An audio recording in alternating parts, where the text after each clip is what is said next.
په غزوه احزاب کې کافرانو ډېر زیاتې لښکرې را جمع کړې وې او د مدینې منورې نه بهر وې، هلته یې ډېره اچولې وه.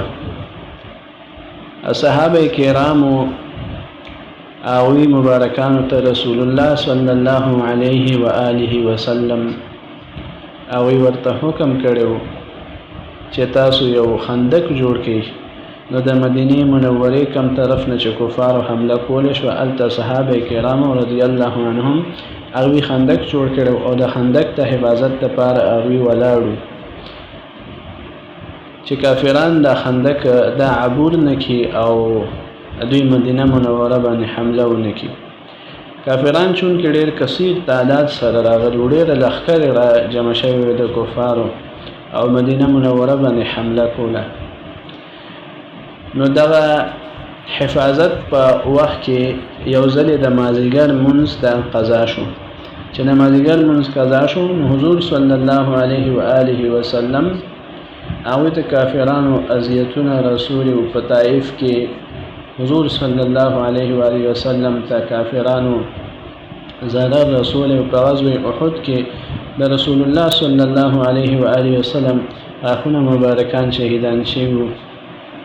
خو په دغه سختو موقعو کې حضور صلی الله علیه و آله وسلم کافرانو ته بددعا ونه کړه.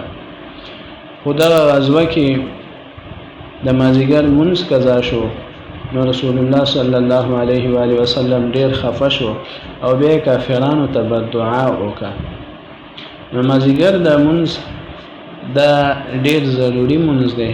الله جل جلاله قرآن عظیم شان کې فرمایي حافظوا علی الصلوات والصلاة الوسطى.